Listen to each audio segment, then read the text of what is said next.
TDP ఇక్కడ నెల్లూరనే కాదు, రాష్ట్రంలో ప్రతి దగ్గర కూడా ఒకటే ఆందోళనలోనే ఉన్నారు.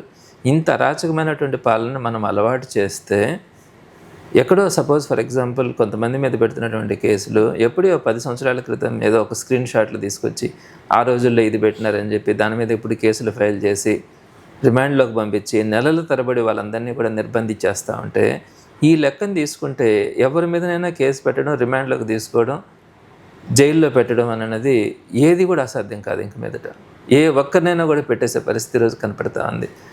మరి అట్లాంటి పరిస్థితులు ఈరోజు తెలుగుదేశం వాళ్ళు అందరిలో కూడా మార్పు వచ్చింది.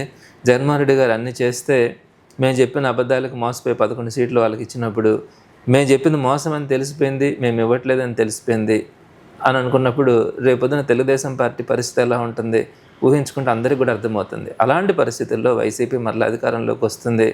వచ్చినప్పుడు వీళ్ళు చూపించినటువంటి దారిలోనే రేపు తెలుగుదేశం పార్టీ అంటే మా మీద జరిగితే ఎలా ఉంటుందన్నది ఈరోజు తెలుగుదేశం పార్టీలో ఉన్నటువంటి సగటు కార్యకర్త నాయకుల్లో ఉన్నటువంటి ఆవేదన.